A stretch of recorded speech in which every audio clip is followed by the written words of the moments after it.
Madam ഇപ്പൊ എവിടെയാ ഉള്ളതെന്ന് വെച്ചാ ഞങ്ങൾ അങ്ങോട്ട് വന്നോളാം. ഗൗതവും എന്റെ കൂടെ ഉണ്ട്. ഒരു അർജന്റ് കാര്യമായിരുന്നു. നേരിൽ കണ്ട് സംസാരിച്ചാലേ വിശദമായിട്ട് അറിയാൻ പറ്റൂ. അതുകൊണ്ടാ. എങ്കിലൊരു കാര്യം ചെയ്യൂ, മാഡം ഫ്രീ ആകുമ്പോ എന്നെ ഒന്ന് വിളിക്കൂ. ഒരു 10 മിനിറ്റിനകം ഞങ്ങൾ അവിടെ എത്തിക്കോളാം. ശരി മാഡം, വെക്കട്ടെ. നിങ്ങൾക്ക് തിരക്കാണെങ്കിലേ ഓട്ടോ കിട്ടുന്ന എവിടെയെങ്കിലും ഒന്ന് നിർത്തിയാ മതി. ഞാൻ ഇവിടുന്ന് ഒരു ഓട്ടോ എടുത്ത് പൊക്കോളാം. എന്ത് തിരക്ക്? ഞാനിപ്പോ വക്കീലിനെ വിളിച്ച് സംസാരിച്ചത് ആന്റിയും കേട്ടതല്ലേ. വക്കീല് ഫ്രീ അല്ലെന്ന്, തിരക്ക് കഴിയുമ്പോ വിളിക്കാമെന്നാ പറഞ്ഞിരിക്കുന്നത്. മിക്കവാറും അവര് കോടതിയിലായിരിക്കും. ഇനിയിപ്പോ വൈകുന്നേരം നോക്കിയാൽ മതി. എങ്കിൽ പിന്നെ നമുക്ക് വീട്ടിൽ പോയി ഭക്ഷണമൊക്കെ കഴിച്ച് അവിടെ ഇരിക്കാം. അവിടെ അമ്മയും നിഖിലും ഒക്കെ ഉണ്ടല്ലോ. അമ്മയെ കൂടെ നിർത്താൻ വേണ്ടിയിട്ടാ ഞാനും നിധിയും കൂടെ വീട്ടിലേക്ക് വിളിച്ചോണ്ട് വന്നത്. ഇതിപ്പോ അപ്രതീക്ഷിതമായൊരു തിരിച്ചുപോക്കായി പോയമ്മേ. ഞാൻ കൂടുതൽ എതിർക്കാതിരുന്നത് വേറൊന്നും കൊണ്ടല്ല. നമ്മളെപ്പോലും വസുന്ധരാന്റി ആ വീട്ടിൽ വെച്ച് പൊറുപ്പിക്കുന്നില്ല. അപ്പൊ പിന്നെ ആന്റിയോടുള്ള പെരുമാറ്റം എന്തായിരിക്കുമെന്ന് നമുക്ക് ഊഹിക്കാവുന്നതല്ലേ ഉള്ളൂ. ആർക്കും ഒരു വിഷമവും തോന്നാതെ ആരുടെയും ദുർമുഖം കാണാതെ നിൽക്കാൻ പറ്റുന്ന ഒരവസ്ഥ ഉണ്ടാവട്ടെ. അന്ന് നിങ്ങൾ വിളിക്കാതെ തന്നെ ഞാൻ കൂടെ വരും, നിങ്ങളൊപ്പം നിൽക്കുകയും ചെയ്യും.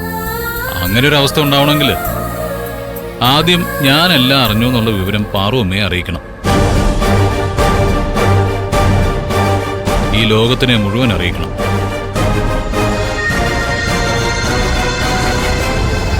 അപ്പൊ പിന്നെ സ്വാഭാവികമായും എന്റെ അച്ഛൻ ആരാണെന്നുള്ള സത്യവും അമ്മയ്ക്ക് പറയേണ്ടി വരും. ഇപ്പോഴാണെങ്കിൽ നമ്മൾ 3 പേര് മാത്രമേ അറിയൂ. എന്റെ അച്ഛൻ ആരാണെന്ന് അമ്മയ്ക്ക് ഞങ്ങളോടെങ്കിലും ഒന്ന് പറഞ്ഞുകൂടെ?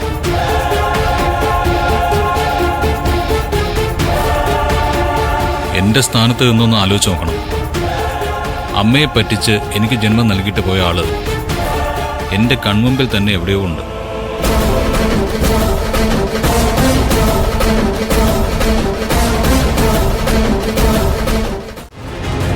അയാളുടെ പേരിൽ ആ സി കേസ് ഉൾപ്പെടെ പലരും എന്നെ അപമാനിക്കുന്നു. എന്നിട്ടും ഇപ്പോഴും അത് ആരാണെന്ന് പോലും അറിയാത്ത അവസ്ഥയിൽ ജീവിക്കുക എന്ന് പറയുന്നത് വലിയ വേദന തന്നെയാണ്.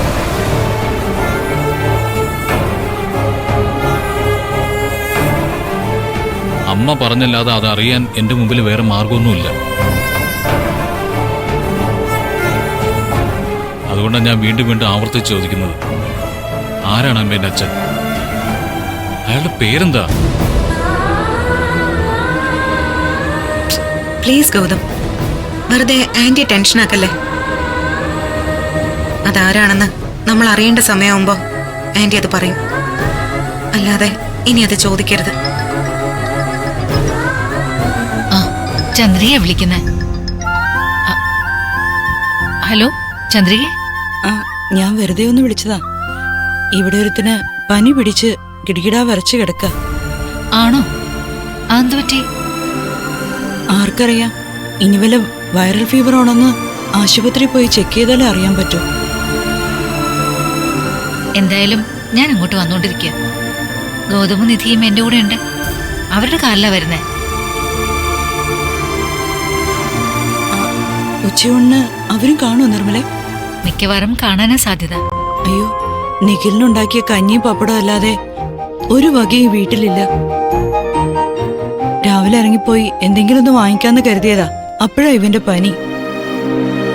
വല്ലതും വെച്ചുണ്ടാക്കാന്ന് കരുതിയാലും ഒന്നുമില്ലല്ലോ നിർമ്മലെ. ഇനിയിപ്പോ എന്ത് ചെയ്യും? വരുന്ന വഴിക്ക് നിർമ്മല ആ ചന്തയിൽ ഇറങ്ങി കുറച്ച് പച്ചക്കറി മീനും വാങ്ങിച്ചിട്ട് വരൂ. അല്ലെങ്കിൽ പിന്നെ വന്നിട്ട് ഞാൻ പോകേണ്ടി വരും. എന്തായാലും ഞാൻ നോക്കട്ടെ, വന്നിട്ട് തീരുമാനിക്കാം. ശരി, എന്നാ വെക്കട്ടെ.